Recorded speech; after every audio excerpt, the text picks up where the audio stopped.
Good afternoon, everyone. This is the Vermont House Committee on Commerce and Economic Development. It is Tuesday, January 14th, 2025 at 1 o'clock in the afternoon.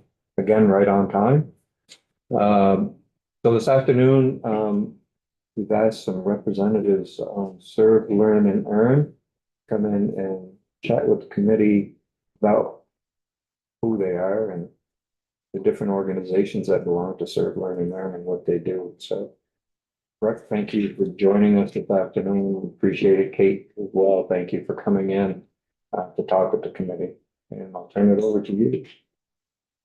Great. Well, thank you. Maybe you'd like to know who our committee members are. I guess that would be a better. Let's do that. Yeah. Jonathan Cooper, Bennington 1, includes Pownell, Reedsboro, Stamford, Searsburg, and Woodford. Emily Harris Duncan, Wilmington, Whitingham, and Halifax. For Ralston, Bristol, Lincoln, Moncton, and Stark. Happy Duke, part of Burlington. Edie Granning, Jericho, and Underhill. And Vice Chair of the Committee. Mike Markoff from Coventry, representing Coventry, Irisburg, Newport Town. Troy J. Westfield, Lowell, Eden, and Chair. Kirk White, I represent Bethel, Rochester, Stockbridge, and Hancock, and I'm the ranking member. Tony Priestley, Bradford, Fairleigh, Westfield. Michael Wooten, Berry City. Tony Nicholas, Milton, and a little bit of Georgia. Dave Bias, Rutland 2, Wallingford, Clarendon, West Rutland, and the bulk of Rutland Town. Fantastic. I'm Breck Noft. I'm from Huntington. I'm not represented by all of you, any of you, but it's great to be here. I'm with Vermont Youth Conservation Corps, one of the key partners in Serve, Learn, Earn.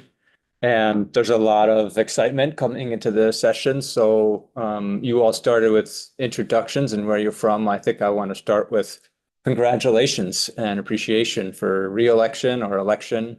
It's the start of the new session, and because there are both familiar faces and new faces, Kate and I are really grateful for the opportunity to come in and provide an overview of Serve, Learn, Earn, to answer your questions and to really be in dialogue about an issue that's really, really important to Vermont. Just as I offered congratulations, maybe I'll also say what all of you already know, that coming into and representing Vermonters and being on this committee is a big responsibility. And it's great for Serve, Learn, Earn to be on this in this room and to have this conversation, because so much of what we do is focused on workforce development. And one of the central charges of this committee is thinking about the next generation for our workforce in a way that both prepares rising adults for future opportunities, as well as help strengthen Vermont's economy. So we're all at the center of this conversation, and that's an exciting conversation. It's also one that I think we have a shared sense of responsibility. We take it really seriously. From Serve, Learn, Earn's perspective, we've received public funding the last several years from the legislature. We're grateful for that. And Kate, in a little bit, will talk about, in a very detailed, data-driven way, the return on that investment. And I'm sure that's of interest and importance to you. Before I turn the mic over to Kate, I'd love to talk a little bit at a high level of what Serve, Learn is, who we are, the work that we're focused on. And I think I'd start with our origin story.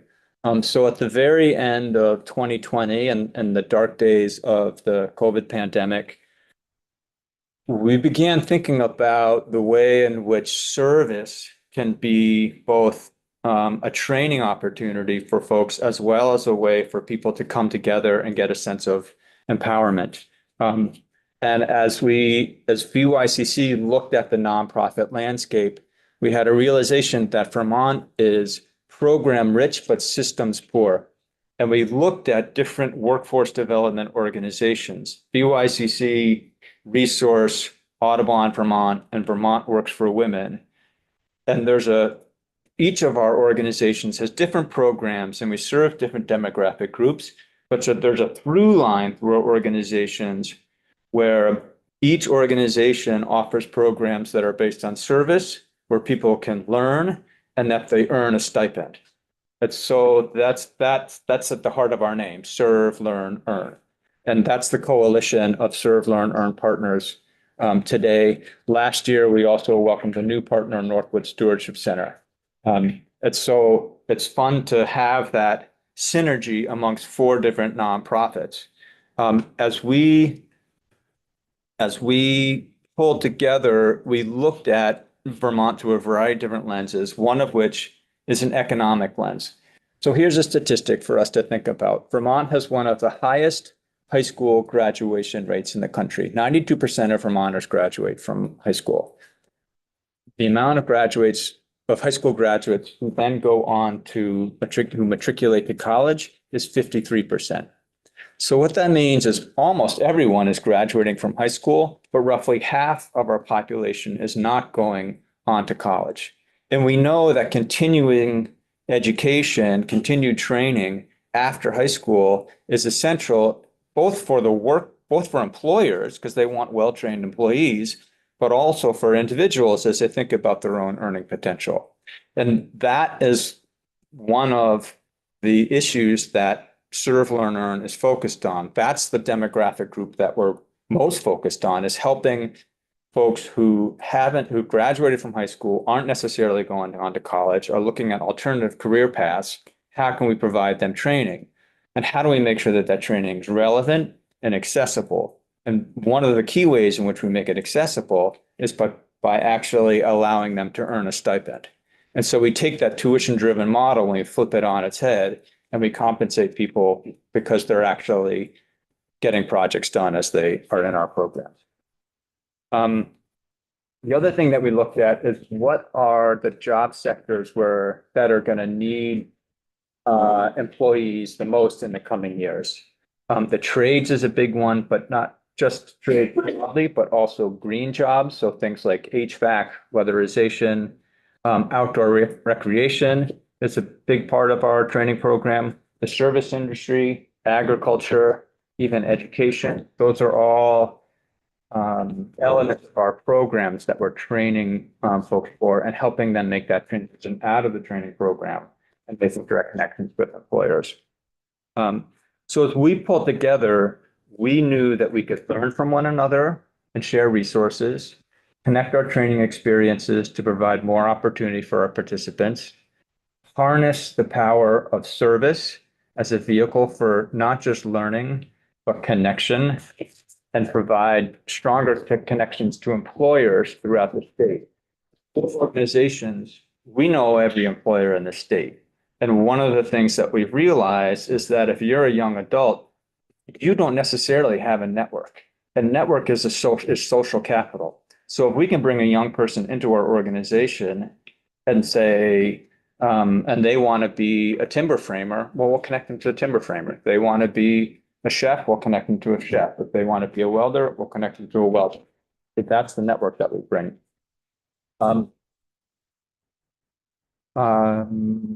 Who we serve. In 3 years of three completed program years, we've enrolled almost 1,500 participants. This year, we expect to enroll approximately 600 participants, and 70% will be under the age of 24. So we're looking at that rising generation ready to enter the workforce.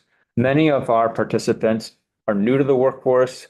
Some are overcoming barriers like poverty, addiction, or justice involvement. Again, a through line, all participants in our program, none of them work in isolation. They're all part of a cohort-based model. It's so many times you'll have someone come in and not necessarily feel connected to a community. We create that community and that becomes a launching pad for them. They come from all over the state. It was fun to hear everyone introduce themselves and where they are, because I found myself thinking, oh, Pownell, we have a crew in Pownell. Newport, we have a crew in Newport. Jericho, we've got a partnership with MMU. You know, I could go down the list here and Kate will show a slide that shows where our projects are and where our participants are. And I imagine that you all see your district on that slide. One other thing that Kate will talk about a bit, and I know that Chairman Marcotte and Vice Chair Graining, you've asked really good questions around the possibility that some of these funds might be duplicative, and are we leveraging WIOA funds? And I'm really appreciative. I mean, that's an example of due diligence and thinking responsibly about state funding, and we've come prepared to share our perspective on that. Okay, before I turn the mic over to Kate here, I want to go back 4 years again, because for the first 2 years, this was an initiative that was really just held together by four executive directors who were also running organizations.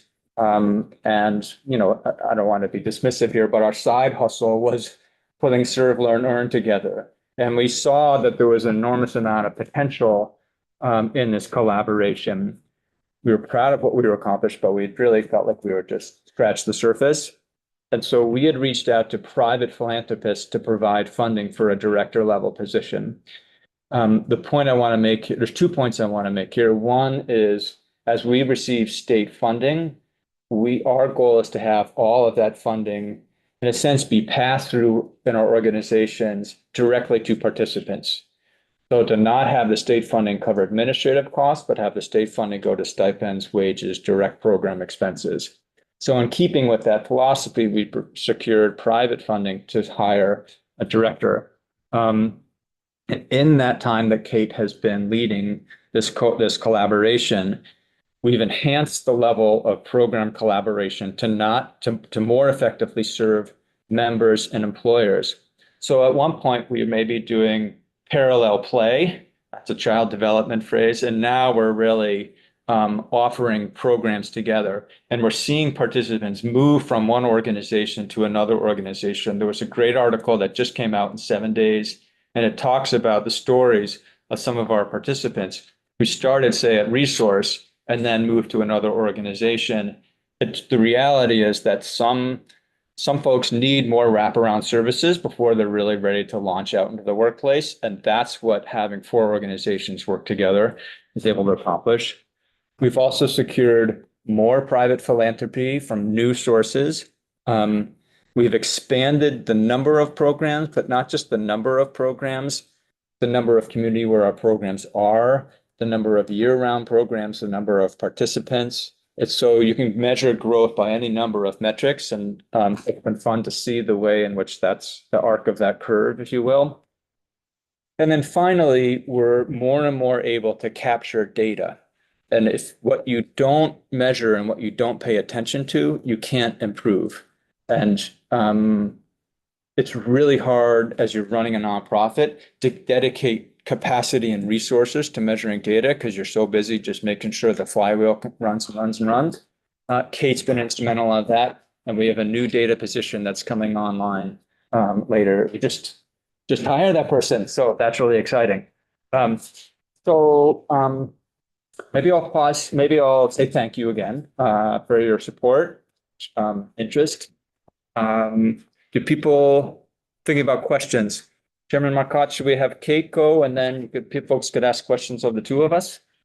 Yeah, I think that'll work. I think there was another chair. Might be in the hall. Yeah. Oh, we can just switch things. Well, I think we can switch now, but then during. I'll get the chair. Yeah. Then we can bring both of you back up Okay, again. perfect. I'll just get set up.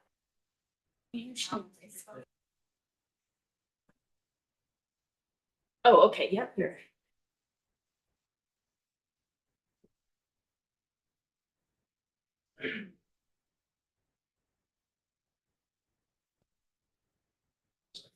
Yeah.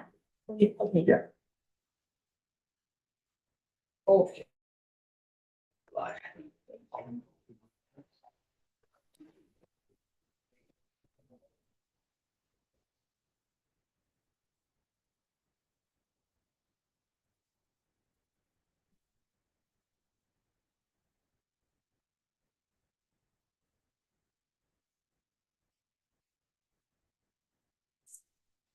It's always a little nerve-wracking. So, well, thank you so much for having us again. My name is Kate Gluckman. I'm the director of Serve, Learn, Earn. I live up in North Troy, steps away from Canada, very close to Chairman Marcotte. And yeah, like Breck said, I've been in this role 2 years. So this is my second legislative session. And so you didn't want to see or hear me last session. I was a ball of nerves, so hopefully it won't be that bad this time. But I'm really proud to represent Serve, Learn, Earn and these 4 organizations. Our partners have been doing work in Vermont, helping folks on their career trajectories for decades. And so even though Serve, Learn, Earn is new, our partners are not. And so, yeah, very excited to talk about what we do. So Breck gave us a really good foundation of understanding. And now I'm going to dig into the details with you. And I would welcome questions along the way too. I know that we use a lot of acronyms. And so if there's anything that I say that you're like, what's that? Please just ask as we go along. But like you can see, these are our 4 partner organizations. I just want to also recognize the Agency of Natural Resources and Forest Parks and Recreation, because they are the department and agency that facilitates our public funding or administers our public funding. And that might seem weird to you. You might be like, why not Department of Labor or some other agency? We feel like they have been tremendous partners in helping us grow our collaborative. And really understanding the vision of this slightly, not usual workforce development program, in that we're innovating around this idea of service and also this idea of collaboration between nonprofits. Going out beyond Vermont into the workforce development world, people haven't heard of anything like us before. And so I think we should feel really proud of that. And, Vermont likes to do things our own way, and we're doing that here. But the Department of Forest Parks and Recreation has been a tremendous home for us for a number of reasons. One, many of our programs align with the experts that they have in the field, quite literally, right? So areas of conservation and even the trades or climate-related clean energy, they all, we can access their expertise in our training programs and often do.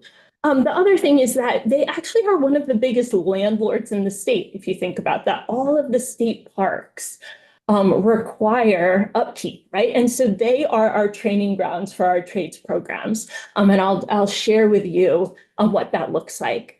And they really are the place where a lot of innovation around clean energy, where the trades and conservation overlap. And so we feel like this is a great home for us. I also did want to recognize our AmeriCorps Service Commission here in Vermont, Serve Vermont. Serve Vermont is housed in the Agency of Human Services. I think I'm getting that right. And we co-enroll folks into our programs. AmeriCorps, for those of you who might not have heard of that before, is a federal program. And it is provides stipends to folks who serve their communities in a number of fields. And so VYCC, Resource, and Audubon all have programs through Serve Vermont, and they are a really important partner too. One of the cool things too, I did just want to mention about AmeriCorps is one of the programs that brings the most young people to our state. So many people come to Vermont to serve, many want to stay. And that's a really important part of bringing young people here who are not in our higher ed systems.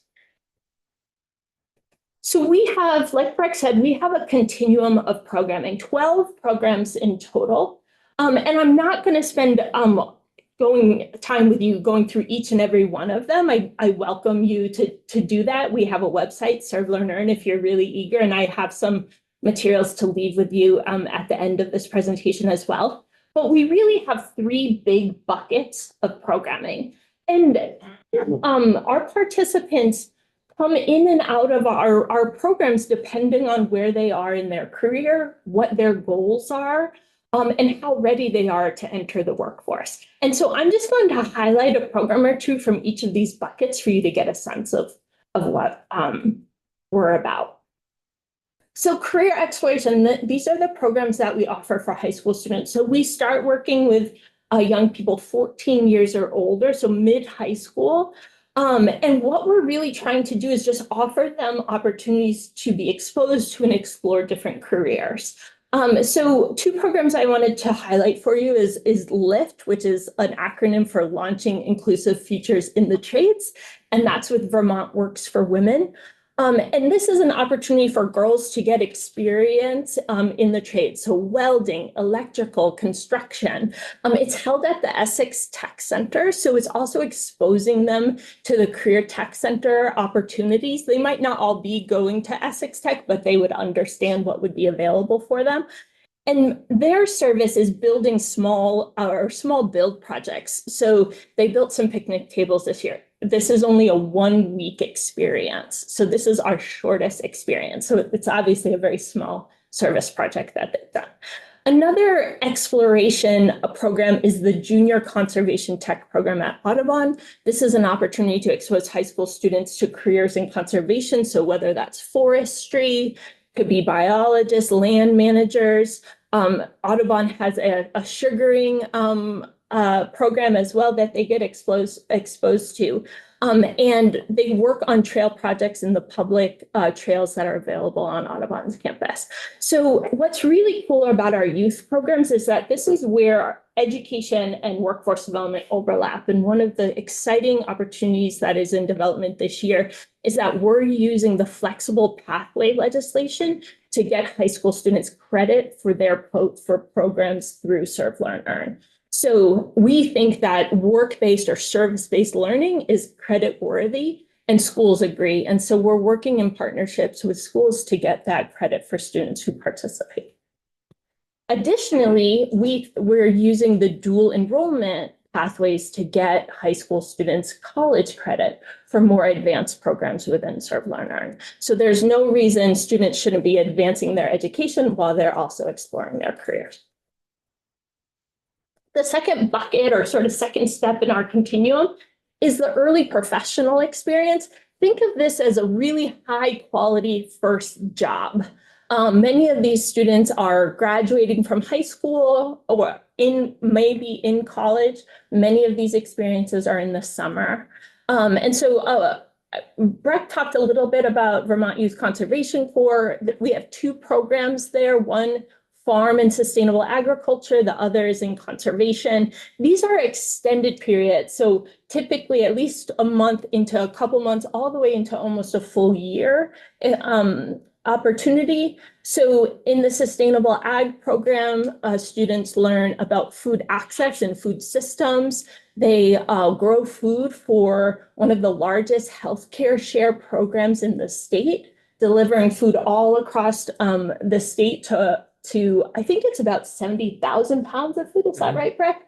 Grown each year, given to low-income families through their healthcare providers. The conservation program includes training in forestry, trail building, outdoor infrastructure, which is the picture that you see here that I'll talk about, and water quality. So invasive species removal in Lake Champlain has been a big project of ours as well.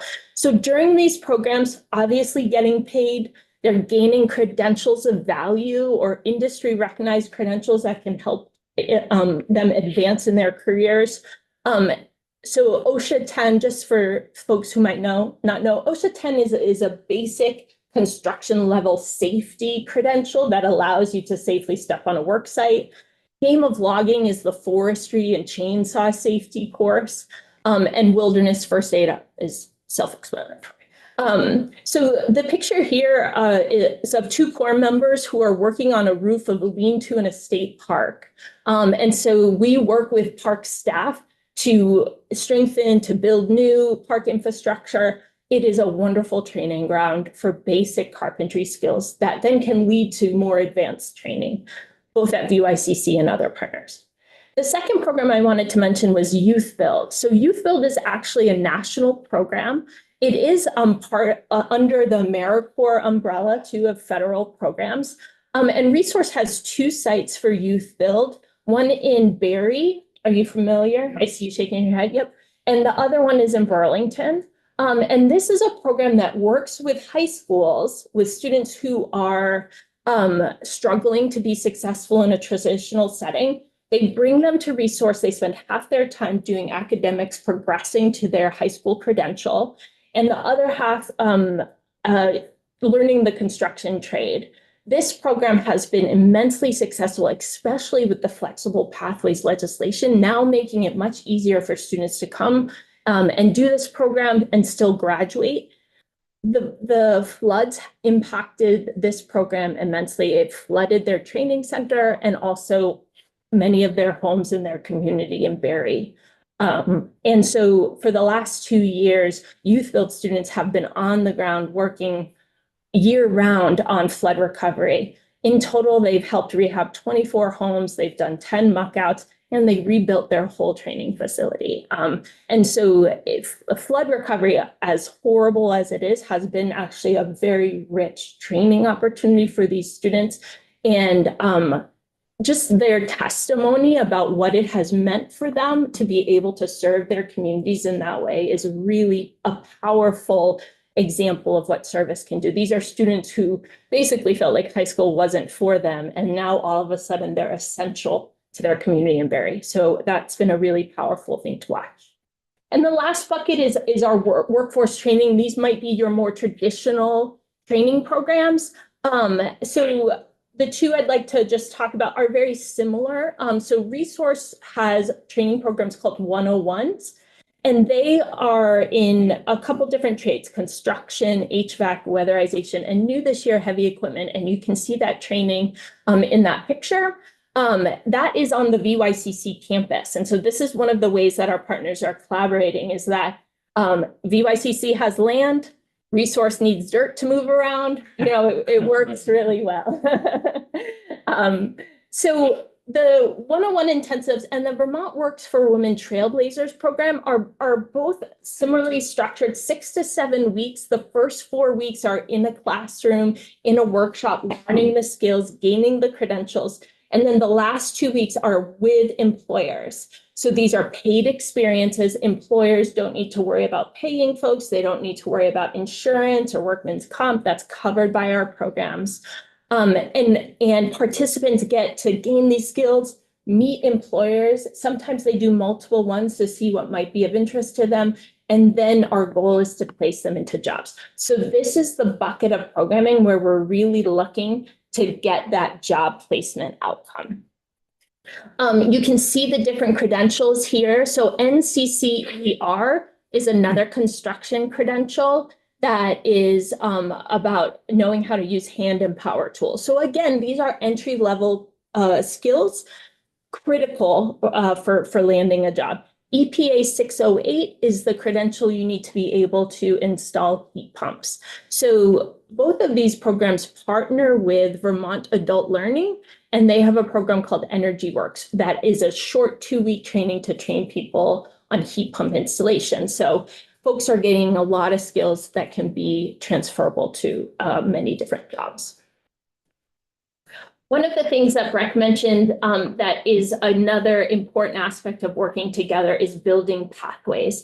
And so, you know, I didn't go through all of these programs, but you can see that we can start stacking programs to give folks the support and the training that they need. Within any of these different steps, people are leaving, you know, exiting to attend school. They're exiting because they got the job that they wanted. They're exiting because they might have a different service opportunity, but that this is a pathway that is being built. So we are working really closely with the Department of Labor in their newly defined and clarified pre-apprenticeship and apprenticeship programs. And so many of our programs are considered pre-apprenticeship, leading towards employment and hopefully apprenticeship positions. So for instance, someone could start at Youth Build, right? They could gain those skills, building homes in Barrie. They could then move on to an advanced crew at VYCC. This past year, the advanced crew learned timber framing techniques and stood up a 60, 70-foot barn. Is that how long? 2,000 square foot. Yep. Barn. Yep. And then we're building some new apprenticeships. So Resource is building a new apprenticeship model in residential construction. We currently in the state don't have a residential construction apprenticeship. We have commercial construction. But this is a really key opportunity for employers to be able to send their employees to resource trainings in this apprenticeship, for them to gain skills, for them to advance in their skill set. The other exciting development is that VYCC is building a 17-week pre-apprenticeship timber framing program. So timber framing is a heritage trade here in Vermont. It's also what we like to call sort of a gateway drug for young people into the construction trades. People are really interested in those old techniques and the new ways that they're evolving in green construction. We're super excited about that, working with a professional timber framing company in building heritage, and that will launch this year as well.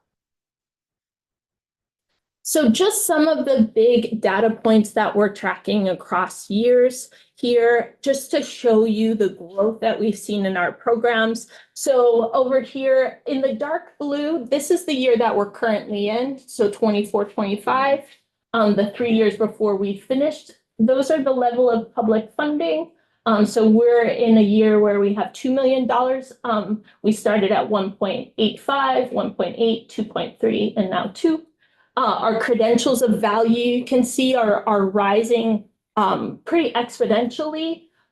This is right, the OSHA 10 and CCER, game of logging. Why this is such an important data point for us is because if people are still young, if they're not entering the workforce, we know that they're going to take those credentials of value with them, regardless of if they're entering that job right the day after our program or 3 years down the road. And so we know that we're building the skills.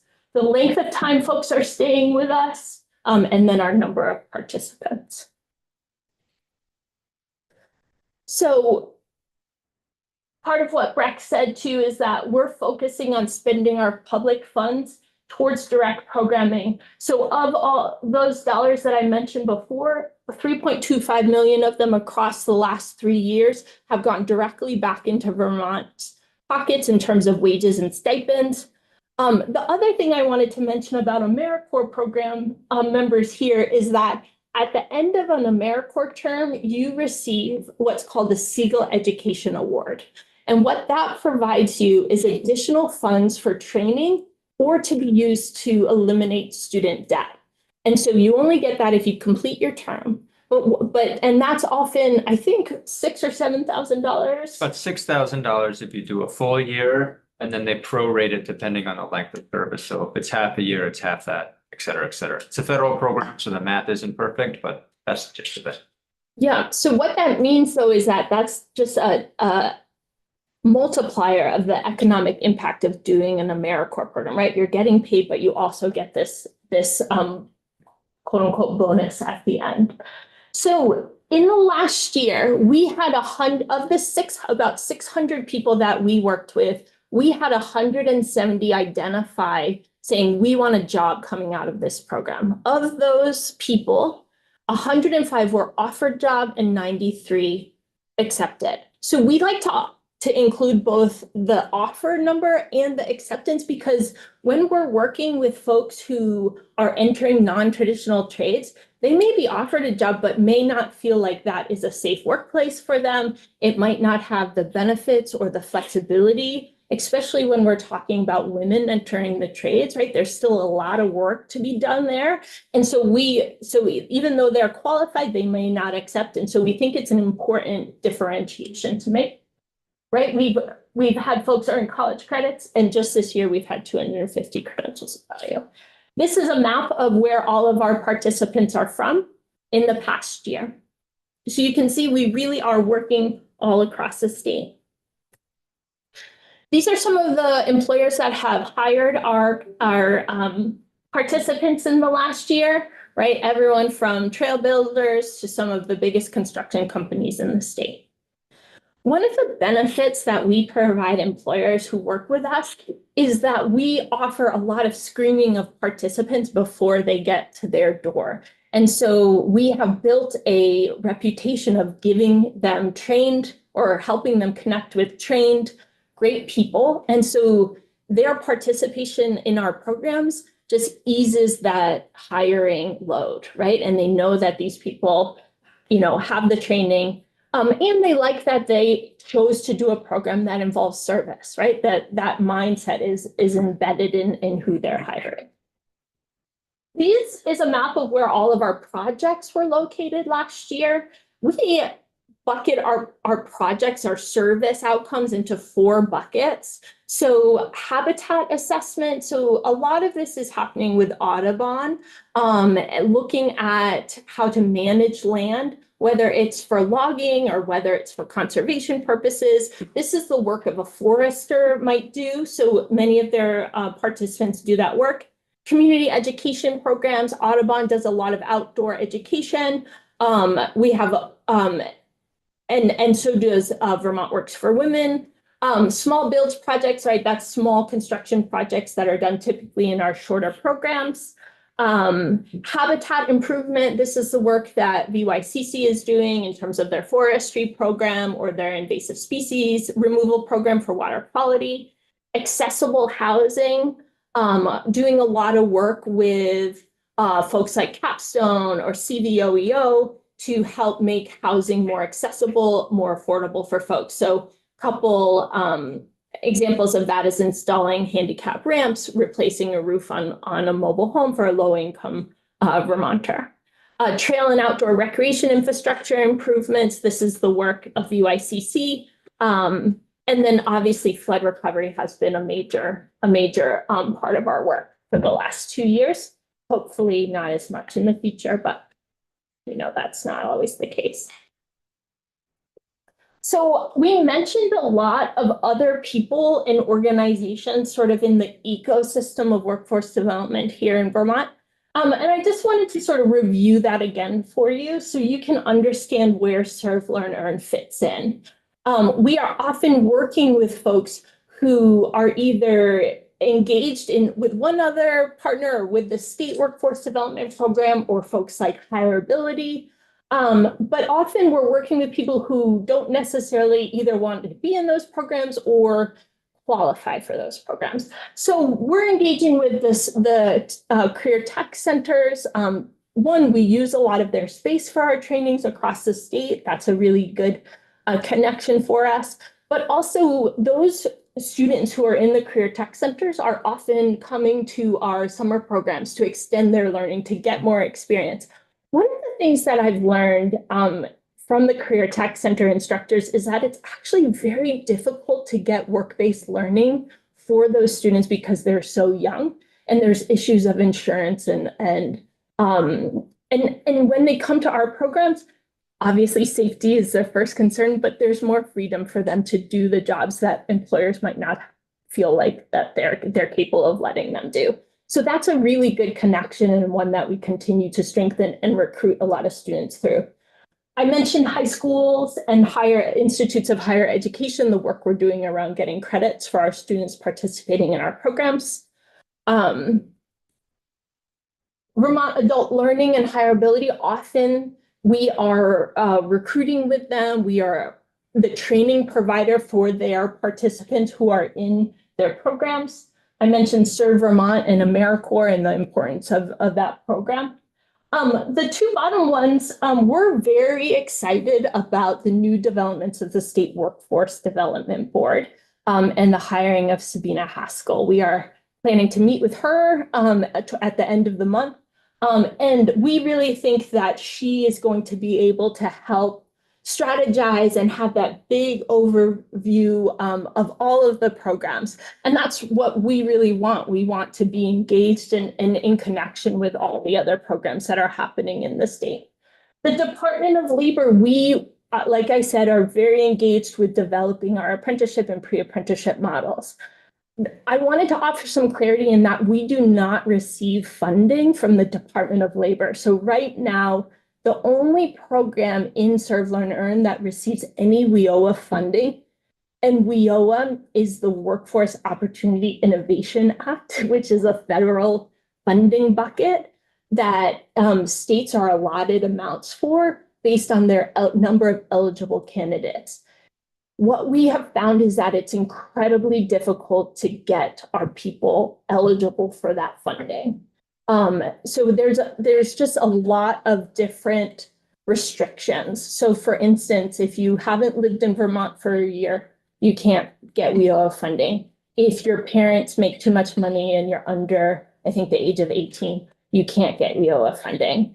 If you have income, even if it is unemployment that's over the barrier, like you can't get WIOA funding. It's also incredibly difficult to onboard people, even if they are eligible, often requiring multiple visits, in-person visits to the job centers for Department of Labor. So this is not because of Vermont DOL, like they understand the challenges, but we have not been able to rely on WIOA funding as a consistent and accessible source of funding for our programs. We wish we could. Right. We wish we could, right? Because it's there for us. And at the end of the year, it sits and it's not used by the state of Vermont. So we know that the Sanders team is working on adjustments to WIOA. We've seen some of those drafts and think that they would help. And so we are open to any kind of suggestions for that. But right now, the only program that receives WIOA funding is Youth Build, and they receive about $30,000 this year of it for about a $900,000 a year program. We also, continue to work with the Department of Labor and their job centers. They will often send, folks that they have within their programs to see if the training that we offer works for them. Lastly, I just wanted to share I know that you haven't yet started thinking about the budget, but I wanted to just share with you, that our total budget for all of our programs is over $10 million a year. That like Breck has said, our programs use private philanthropy, they use some federal funding to fund these programs. We're excited. We just received a 3-year grant for Serve, Learn, Earn through the Ascendium Foundation to help with our data work and also to fund our programs. And we're pursuing a really neat federal opportunity called WORK. You can see the acronym there. And it's in partnership with the Northern Borders Institute. So one of the things to also consider that is challenging for Vermont is that we are often smaller than most of the big cities that apply for federal funding for workforce development. And so often we don't have enough people to be competitive. But this work grant is specifically for regions of the country like ours. And so we're going to be working with the Department of Labor on preparing a application for this spring, and we're very excited about that opportunity. So we have made the request to the governor. So I'll just wrap up, and I know y'all have to go, is that last year we're super grateful in that part of our public funds were put into the base budget of Forest Parks and Recreation. And so we're expecting to be in that budget again this year. And we're requesting the same amount that we requested last year of $2.5 million for this upcoming budget. So I will stop there and just with an expression of gratitude for your time and for your leadership, Chairman Marcotte, and we'll take any questions that you have. I think we have about 15 minutes. I think at this time, Vice Chair and I will be heading out the door. So Okay. if you're a ranking member, thank you again for coming in. Appreciate your time. Yeah. And as soon as the budget comes out, we'll have a better idea of what the administration's. Great. From there. We'd be happy to come back in if you wanted to. We can also bring our other colleagues in to talk more specifically about their programs. So committee members, anyone? Oh, just committee, so we won't be back tomorrow morning, 9 o'clock. Start again at having more discussions. We have one more. Department of Financial Regulation first thing in the morning, so. We'll see you then. Have a good evening. I'd rather do my 10. All right, so committee members, any questions for? The stipends, what's the general range? Yeah, so they're different for each program, and some are hourly, but I'll give you an example. The LIFT program, students receive $250 for that 1 week. And then our more advanced program, resource pays theirs hourly, and that's usually around $15 an hour. VYCC does a weekly stipend, which increases in terms of if you're a youth crew member all the way up to advanced crew member. So based on the skills and aptitude you bring. So I think when does that start at, Brett? I think youth crews are high 300s a week, and some of our crew leaders or some of our more technical skills are roughly $700 or $800 a week. Yeah, and then one other piece is if you're working and learning on a residential crew for BYCC, your lodging and your food is covered. So that expense is something that you carry. I can get you a breakdown of all of those. That'd be really great. Sure, absolutely. Yeah. Yep, I'll follow up with an email. There are two elements of the question. The first is about purchase value, so just a clarification. Do they stack? We're looking at discrete numbers, or is that 256 individuals, or is that maybe it's 220 and some of them got more than one? That's the number of credentials, so not necessarily the number of people. And in like, for instance, the 101 intensive program at Research, they would get multiple ones. So they might get an NCCER and OSHA 10. Yep. And my second component of this question was that earlier today, we were sitting with the Secretary of State's office talking about the Office of Professional Regulation.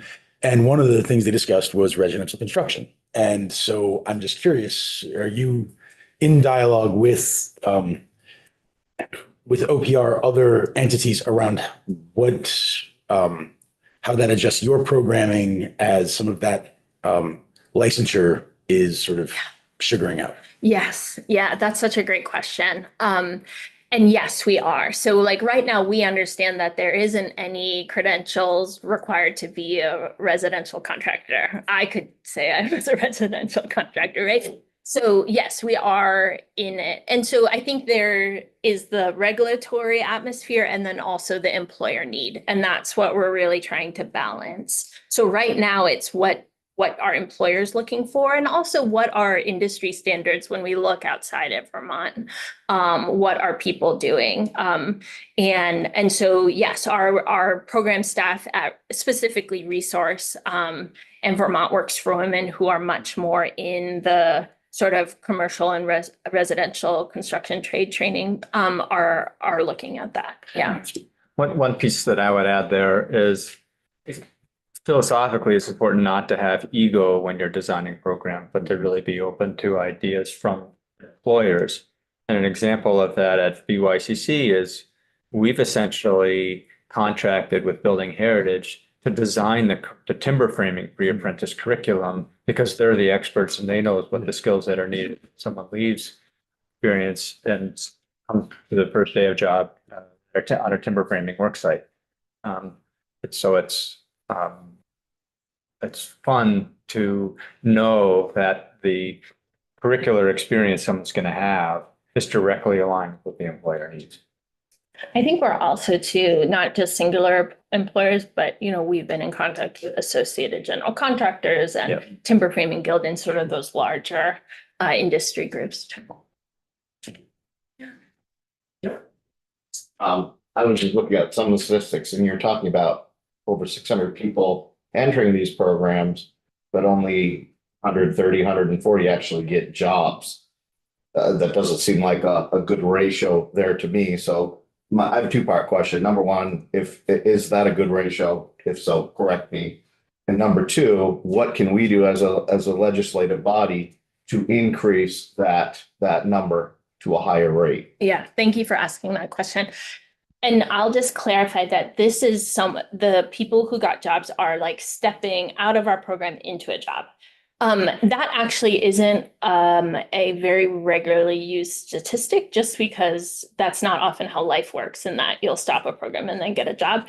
Usually, people look at 3 months or 6 months after a period of time to see whether someone has been successful in the job market.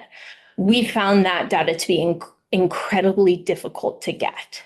And so we know that I can comfortably and accurately tell you how many people we know got a job while they were basically still in our program. And so one of the things that we're working on the Department of Labor with is for them to be able to access our participant list via their social security numbers, and then get wage data from the Department of Labor to help us understand what is the long-term impact of someone participating in our program. It's really hard, especially with folks who may be in poverty or low income, for us to keep quote unquote track of them. And for them, they change phones, they change addresses. There's all of these challenges about keeping in contact to see how their job search is going. And so we have staff doing that, but we don't feel confident in saying, actually, after 6 months, this is what it is. The other element of that is that because we're working with so many young people, many of them are going back to school, and many of them are going back or into college. And so I think what we can do a better job of, and I'll bring that fresh data, is saying, okay, 150 of those are going into college, going back to school. And this is how many are actually looking for that workplace. So I can clarify more of that for you. So, I mean, is it good or is it bad? I'm not sure. Do we wish it was more? Yeah, absolutely. I think we're actually undercounting because we don't have the data systems that will really allow us to know. And so that's like really why we've hired someone new to work at the collaborative level for data, so that she can help us do that. And we've tried to get DOL to help us with this data for over a year now, and they have been in a process of upgrading their system. And I think this is the year that it's going to happen. So we're really optimistic about that. Thank you. Yeah. Sorry. I was just gonna make a comment about the work that you, sorry. I was just gonna make a comment about the work that you guys do in the city. Our cow pasture, I also think you guys made our river a little bit more accessible up by a Rotary Park. And to a super discount to the city. I think you guys asked us for like $10,000 to get rid of all the work that you guys did at our cow pasture, which is just a piece of property that people walk through, and removed a bunch of invasive plants and did something with this slope, I believe. I think we've put in some steps there. Yeah, it was, you guys did an amazing job, and definitely a program very beneficial for, at least for our community, it was. Thank you. And then, of course, Youth Build, where, if a kid is struggling in the school system, sometimes that change helps them get to the graduation level. And you can't put a price tag on that, for certain. Although I'm sure you could think of one. I got a number in mind now. Oh, I love that. Does Youth Build have access to the long-term weighted daily stuff, or whatever it is for I'm sorry. It's the weighted per pupil amount. Yeah, so they have MOUs with each of their sending schools. Not the USD, What's that? not with us, not unfortunately, but Yeah, so I don't know the details of that. If you're interested, I can get Tom Longstreth, who is the director there to follow up, but I'm not sure exactly. They do get funds from the school to, have the students in the program. So every district has a MOU, except for the USD, okay. Well, I don't know if it's district or if it's just the high schools, because they're just taking high school students. So, but yeah, you would know better. Can I respond really quickly to your observations? First, thank you. To have a specific example to point to. I think you underscore, or I want to underscore the point of investment in Serve Learn Earn isn't just investment in people in a training program. It's also an investment in infrastructure. So by bringing often young adults into our programs, it's not training in some conceptual space. It's on the ground training where things are getting done on behalf of Vermonters. And so, sometimes you say, what is it, catch one bird with two stones? Wait. Two birds. In Audubon, they say catch two birds with one berry. That's a decent outfit. That's a nicer. You help me out there. Nicer image. Yeah. Herb, you get the last one. Okay, so it sounds like at least some of the programs are connected to high schools and the career technical centers. And you can just sort of in a theoretical sense, think that, some of those relationships are probably pretty good. And I'm just curious, what the relationship is in general between your program and some of the educational programs, whether it's all wonderful or are there any issues there? No, I mean, I think that what we find is that each one is different. Yeah. And that but we have found folks to be receptive and interested, right? It's expanded opportunities for students. And so the staff there are excited for us to be working with their students. I haven't gotten a sense of, for instance, like competition. It's really a sharing of resources, helping us recruit.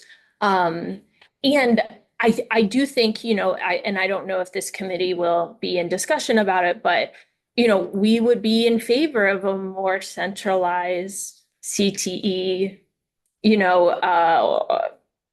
leadership or organization. I think that we could even have greater potential for collaboration if we could have, multiple schools involved. And so we, when that is in consideration, we think that would be a strong move. One of the things we're trying to do is bring as much value to the experience for our participants as possible. And you can do that through compensation. You can also do that through credentials, credit, certifications. What's hard in the way that education is structured and governance structure, in particular in Vermont, is that because we have to work with each district's curriculum supervisor in order to figure out if that person can get credit. It's where dual enrollment is helpful and multiple pathways is helpful. It's still rather cumbersome. I think there's a real shared appreciation within the education community for alternative pathways, that's what we're offering. It's gone are the days of schools providing nonprofits funding to offer programs. The budgets are tight and property taxes are high. And so we just had to find those funding sources elsewhere. Thanks, those are the kinds of things. Thank you, Kate and Nico, for coming in and, helping educate our new committee members. As Chair Marcotte said, I'm sure we'll see you back when with the budgetary piece. I know that our committee, since I've been on, since you've been coming to us, has been very supportive of the work you do, and I imagine as we change, we'll continue that. So, so thank you for your time. Thank you so much. For coming in. Thank you. Great to meet you. All right, Jonathan, yeah. Okay, let's do it. Okay. All right. Okay, we're up for Ben. Chair back on the hall, maybe? Yeah, if you could take the chair back out, I guess. Or leave the hard chair and build up the folders. All right, good to see you.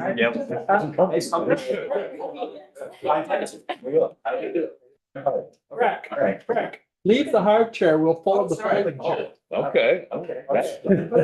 Folding, historically put folding chair. Can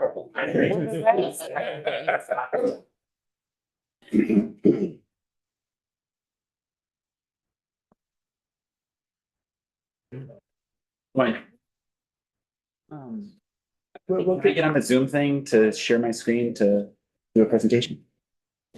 As soon as they go out, we'll start. All right, next we have Ben Doyle, is president of the Preservation Trust of Vermont.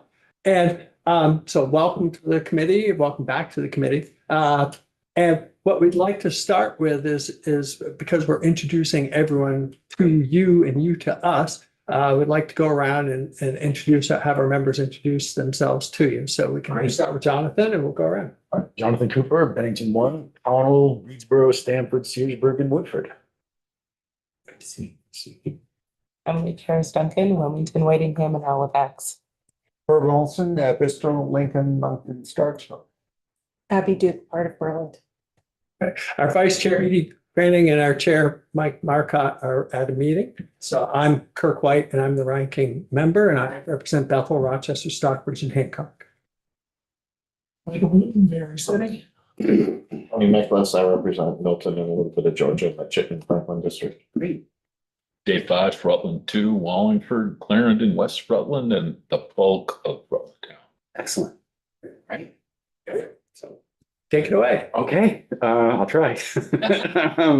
I just, if it's okay, I have a PowerPoint presentation that, I'm a former high school English teacher, so I promise not to kill you all with PowerPoint. My PowerPoint's not a great way to go, but share my screen here.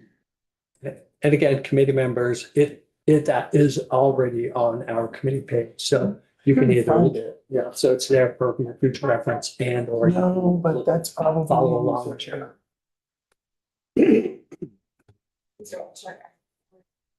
No, I'm sure it's easier. It's there. Huh? It's there. I just can't find it. Okay. All of the witness documents should be under the date of. Yeah. When they are. You click on Tuesday, June 3rd. So, okay to begin? I think we're ready for you. Great. Well, thanks so much for the invitation to be here. It's really nice to see some of you again and to meet many of you for the first time. So my name is Ben Doyle. I'm the president of the Preservation Trust of Vermont. For those of you that aren't familiar with the trust, we're a nonprofit organization, and our mission is to build community through the preservation of historic buildings, villages, and downtowns. And that work takes a lot of different forms. We provide a lot of technical assistance to communities or to homeowners, or, if you've got an old barn and you want to know how to take care of it, we can help with that. We work with communities if you want to save a general store or there's a community building that's important to your community. We help groups kind of understand what they have by providing small funding for like building conditions assessments and things like that. We help communities organize, fundraise, and we have a series of kind of different grant programs of various sizes.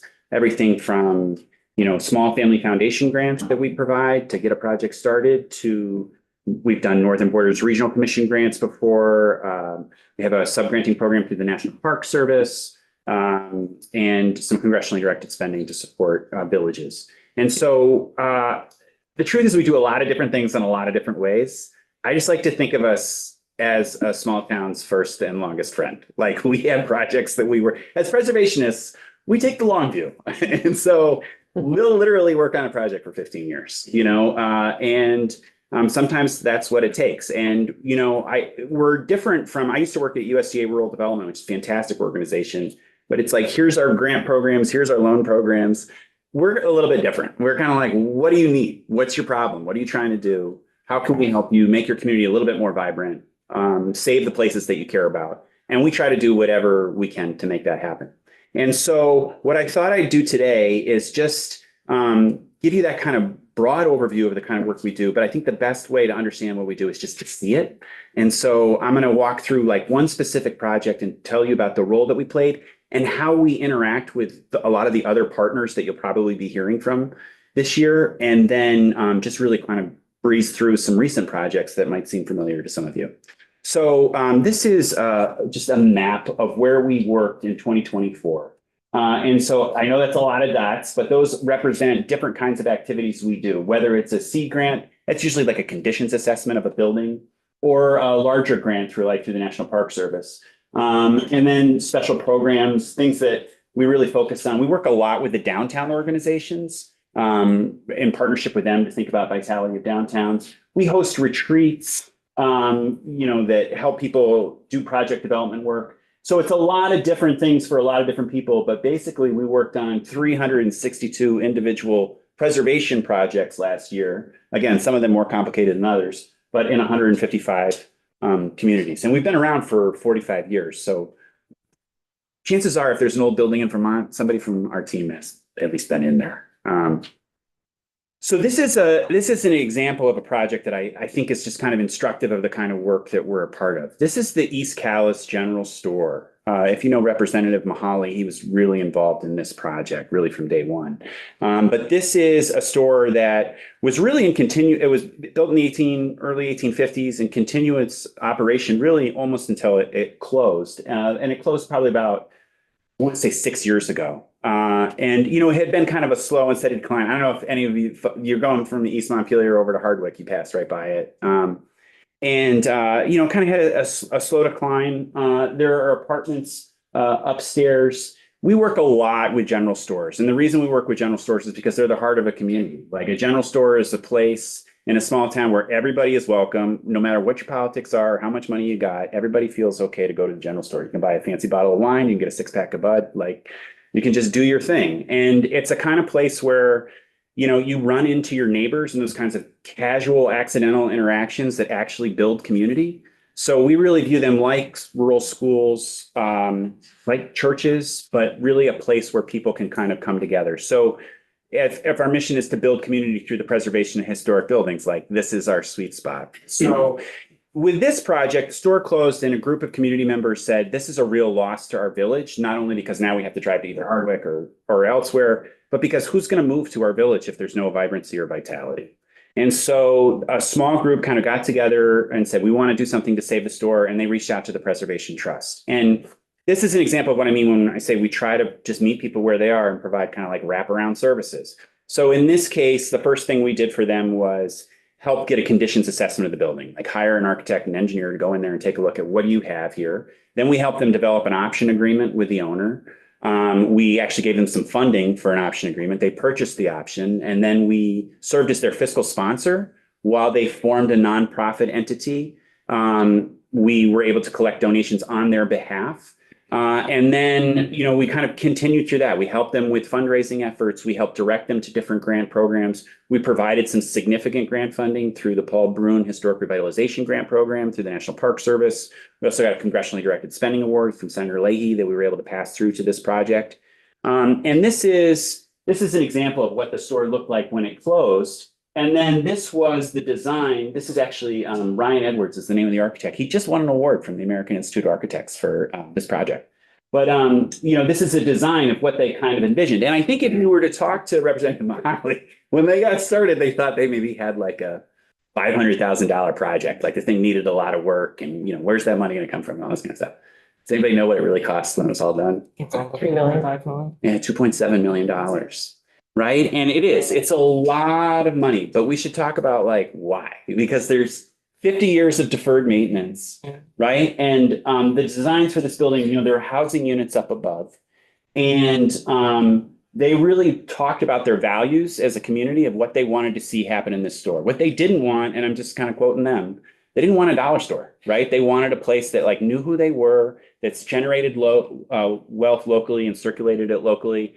They wanted to make sure that there was affordable housing in this project, and they wanted it to meet certain environmental goals. So this is actually a carbon neutral building with 3 perpetual affordable units. And a huge partner in this project was the Vermont Housing and Conservation Board, right? That has a, kind of a three-legged mission of land conservation, housing conservation, but also historic preservation. And this one really hits two of the kind of sweet spots.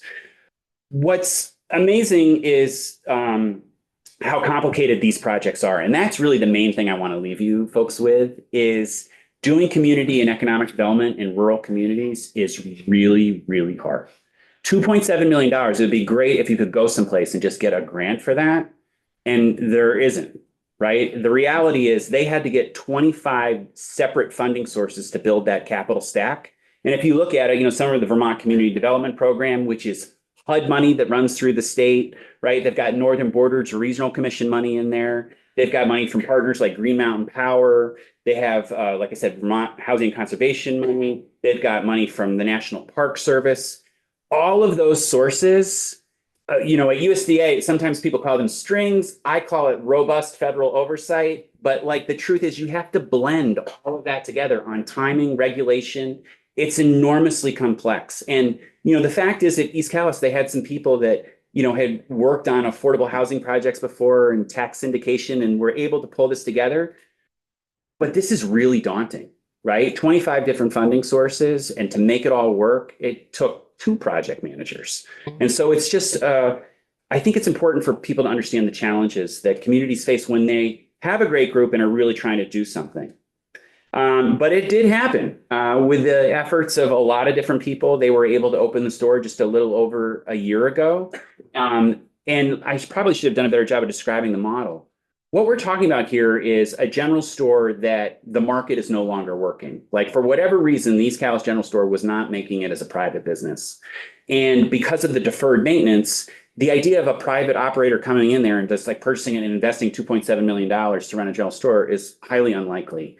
And so what happened here, and this is a model that we work with across Vermont, is to help a community form a nonprofit organization, raise tax deductible donations, apply for grants, purchase the real estate, renovate the real estate, and then the key is to do it debt-free. You can't take out loans to do this. You got to do it debt-free. And then once they've done that and they own the real estate, they then lease it out to a private business, a private operator who runs it as a business. And the difference is they have such low overhead because there's no debt, right? And the business is expected to cover the property taxes and the insurance and a small maintenance fee. But the community trust owns the building. The proprietor leases it out and runs the business. And so that's what's happening in East Calais. It's happening in places like Guilford, Putney, Elmore, Albany. Really, it's a model that we see kind of emerging as people recognize how important these general stores are. Yeah. Ben, is the store business separate from the residential units up above, or is it all one package? Or yeah, that's great. That's great. So it's all owned by the trust, right? This building is owned by the East Calais Community Trust, which is the nonprofit organization that was owned. There are 3 perpetually affordable apartments that are, I think one of which is specifically handicap accessible, and they're managed by Downstreet. All the revenue from all of those things feeds into supporting the building, right? So in this case, the trust manages the apartments with Downstreet, and that's a revenue stream that goes to them. In other stores, for example, the Preservation Trust, we actually own Pierce's General Store down the co-op, and you must know it in Shrewsbury. Yeah, it's fantastic, right? So that's run by a co-op, but we own the real estate. There's a house attached to it. They rent that out. That's a revenue stream for the business. Does that make sense? It does. So I'm just gonna. Does somebody else have a question? Sorry. Yeah, no, it's fine. In Addison County, I'm sure it's the same in other parts of the state, but in Addison County, it used to be every town had a general store, right? Yeah. And some of them have, discontinued over the past few years. The process, of folding. Some people are trying to, revitalize some of those. Is there some sort of guideline threshold? What's possible in terms of viability for something like East Calais did? How big do that need to be in terms of your population, or what are the factors there? That's a great question. Because a lot of people would love to have their village store. Right. Yeah. I'm an optimist. I'm an optimist by nature. I think most preservationists are, right? So, I'm going to answer that question. Like, we can save them all. But like the reality is, I hear you, right? Like there's only so much the market will kind of allow. I have to say, we haven't seen one fail yet. I'm sure it will happen at some point, but what's really great about this model is if somebody from from away, like moved to town and said, my lifelong dream is to run a general store. And then after 6 months, they're like, this is the worst decision I've ever made. I don't want to do it. They put the place up for sale. And then somebody might turn it into like apartments or some other thing that could generate more revenue for that individual person. In this situation, what's great about it is if that person says, you know what, this is not for me, the trust can say, okay, we're going to let you out of the lease and we're going to find a new operator to come in and do it. And that's what happens. Like Guilford, for example, had a general store operator for 10 years. And then he said, you know what, I'm done. And they got another one and it's going great. I mean, to your question, like how much, Shrewsbury is a pretty small town. Albany, Vermont is, I grew up in the Kingdom. I can tell you, it's not a wealthy community, and yet they were able to raise the funds to make that store. Oh, actually, here's a picture of Albany.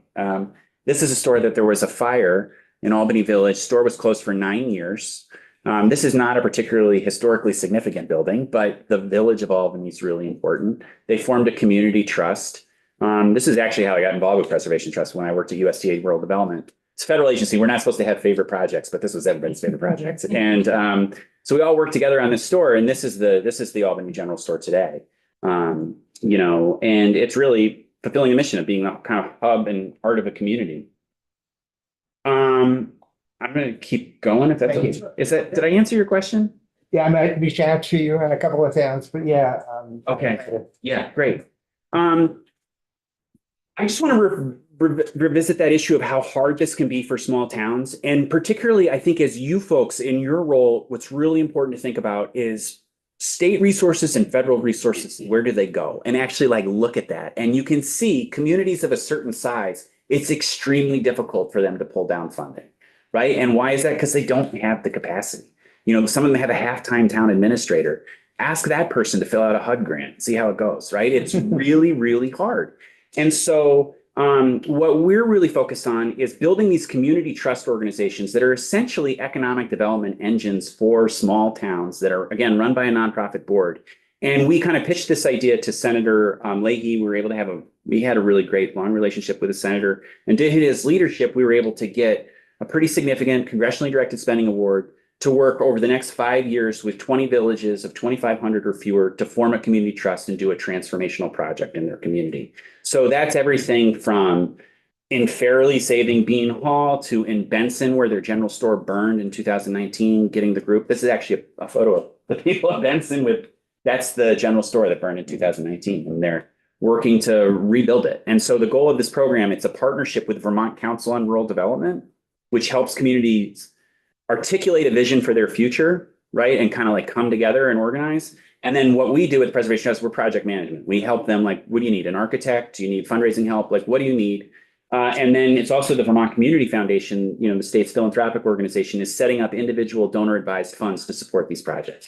So it's 3 organizations working together in a really innovative way to address a significant need, which is the lack of municipal capacity in our smallest towns. If you just look at federal funding and where it goes, it does not go to places of 1,500 or fewer.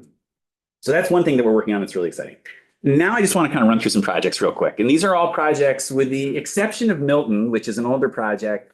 All these projects are within probably the last 5 years. So this is the Meeting House in Coventry. This was a partnership with the Freeman Foundation to help replace the cupola on top of a church steeple. This is Berry City. We actually did a lot of work after the flooding, both in 2023 and in 2024, providing conditions assessments of buildings and working with architects and engineers to help building owners understand what they can do to mitigate future funding. So for example, this is Berry City Hall. We were able to provide a grant to hire Stevens and Associates, who is really great at doing this kind of work, to do an assessment on what are the kind of mitigation things that they can do to help should there be flooding again. And of course, the Barry Labor Hall, which is like enormously historically significant building on the National Register, has received lots of funding from PTV, but also significant funding from the Vermont Housing and Conservation Board. I should mention that we partner with them in that when they give out a historic preservation grant, an easement goes on that, like a conservation easement. But at PTV, we partner with them and we monitor the easement. So that basically means that, somebody couldn't come out to this building and just, I don't know what, put a drive-through or something like that. That there's, what are the character defining features of this building? And we work with the building owners to make sure that they maintain them. This is a great project that you might be familiar with. Shires down in Bennington, a really great historic home that is now a shelter for women leaving incarceration. Again, a big part of what we care about is like community vitality, and the building is a means to an end. This is an example of a project, again, partnering with Vermont Housing and Conservation Board and Agency of Commerce and Community Development. This is a sad one. This is the Middle Branch Grange where there was a fire. I guess this is about 1.5 years ago, almost 2 years ago. We provided just a small grant to do a conditions assessment after the fire. And in this case, the community determined, it's actually this building wasn't suiting our needs. It burned. We could spend a lot of money to fix it, or we can take it down and rebuild something that does meet our needs, and that happens, right? And so we were able to at least help them make an informed decision about what they wanted to do. I'm sorry, Representative Priestley isn't here, but she's seen this presentation before. We worked with Space on Main. We've worked with them in a lot of different ways. Most recently, I think through a Northern Borders Regional Commission sub-granting thing to help downtown businesses. Rutland, we do a lot of work with Rutland. We've done some work with the Paramount. We work really well with Cedar. Lyle's fantastic. And we're also just even now, with the news that Walmart will be leaving downtown Rutland, Preservation Trust 30 years ago was a big part of that conversation about convincing Walmart to stay in the downtown. If you're going to come to Vermont, at least locate in downtown, and 30 years later, they've decided to go in a different direction. And so how does the community respond to that? We're working with folks like Cedar and the mayor to think about, what's an economic development strategy to make sure that our downtowns remain vital. This is a fun one. This is used to be the Goethe Lodge, then it was the Champlain Club. Now it's the North Star Community Hall in North End in Burlington. This is the before picture. This is the after picture. This is a partnership. We have some discretionary funding through the Paul Boone Fund that we were able to provide some funding for, and also partnership with 1772 Foundation, which is a regional historic preservation organization. This also has Vermont Housing and Conservation Board funding in it, so we'll monitor the easement. This is a mill in Jericho, the Red Mill in Jericho, probably the most iconic building in Jericho, general stores. It's fantastic. It's also really in a tough spot right now because you can see where the river is, and there was some significant flooding and some real challenges around erosion of the bank, the foundation. And so you had various parties involved in various different things. And this is a big part of what we do with Preservation Trust too. Convene the different stakeholders to really get around the same table and figure this out. Because what needs to happen here is engineering around bank stabilization and then engineering around the foundation. And then, so we've been able to play that kind of neutral convener role to help bring those parties together. This is the General Standard House in Milton, which we provided a conditions assessment for. It was actually, my understanding is, taken down and put into storage with the hope of rebuilding. This site, I think, is actually a park now. But the role that we play, when I said we're the first and longest friend, what I mean by that is like, we'll give you the $500 grant, but nobody else will, right? Like to help you figure out, what do you have? Do you even have a project here? Starksboro Meeting House, which is subgranted through the Paul Brune Grant Program through the National Park Service. That this is an ongoing project right now to restore this. And then this is the James Brown House in Whitingham, which is a project with the Landmark Trust, who is kind of like, I don't know if you folks know, it's a fantastic organization that basically is like Airbnb, but with historic buildings. It finds a revenue stream to help preserve historic buildings, including like Rudyard Kipling's house. It's a really great program. So I know that that's really quick, but I know that you folks hear a lot every day. And really all I want to leave you with is We're in a lot of small towns, and I think we see what the trends are and what the challenges are.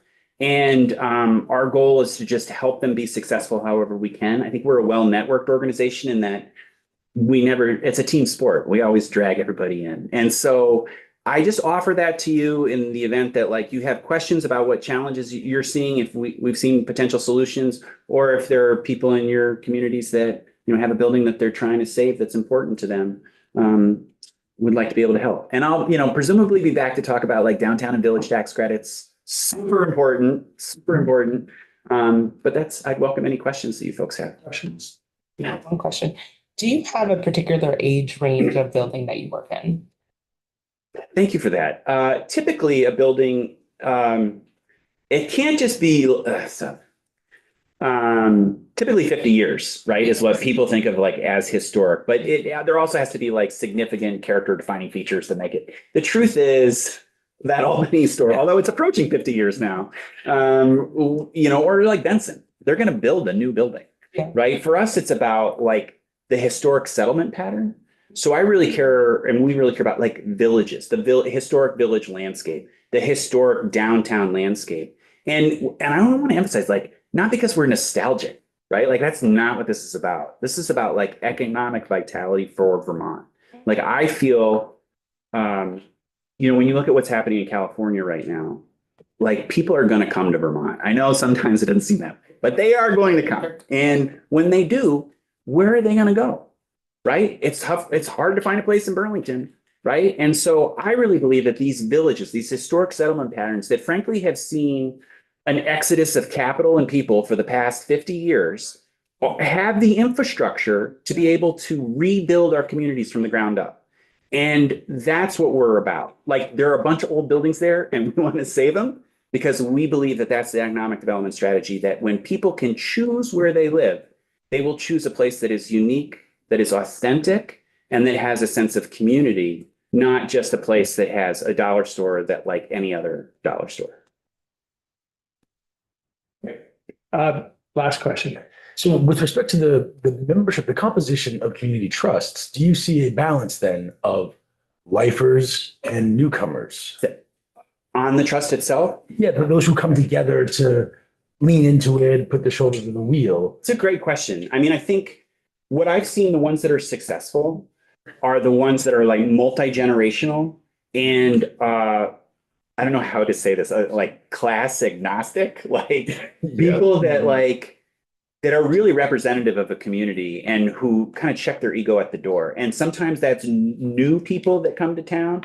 Like Benson's a great example. They're forming a community trust to rebuild this general store. There's really two women that have just been leading the charge from day one, right? Linda and Jean. Jean is from New York City. I don't know what she did, but she's New York City. And Linda is like a retired school principal from Benson all her life. The two of them together are this incredibly dynamic duo, and they're making it happen. And so, the truth is it's really not about the buildings. It's about like bringing the people together and building that sense of community. And, my predecessor, Paul, had said to Representative Mahali that like Mark had a very impressive career doing lots of very impressive things. Nothing is going to be more important or bigger lasting legacy than what he did at the East Calais General Store. Great, thank you, Ben. Coming from my small towns, my largest town, population 2,000, I really appreciate that statement that you make, that those small towns just get overlooked by all the funding sources. And even if they weren't overlooked, they don't have the capacity to do it. So I feel like Preservation Trust does some really important work for those small towns. Thanks. And there's so many good things happening in Bethel, right? That it's just, thank you. Yeah, we've been working hard, but yeah, we have. It has been hard. So thank you. I just want the last thing I want to say. Thanks for your leadership. Like you've taken on, I know a lot of you are new and like you've taken on a really big thing and all of us in Vermont really appreciate it. Thanks for your work. Thanks, Ben. And sure. No. I'd ask. You didn't even have to ask. I've probably gotten it. Is it okay if I leave these? Sure. Yeah, great. The annual report that talks more about our stories. Thank you. Yeah, thank you. Uh, I'm aware that we don't have a whole lot of time. If you need to take care of necessary business, feel free to go take care of necessary business. As long as we have a quorum in the room, we'll get started with Tom here, right? We don't have a quorum. They all leave. What is a quorum? 7? We need 6. Oh,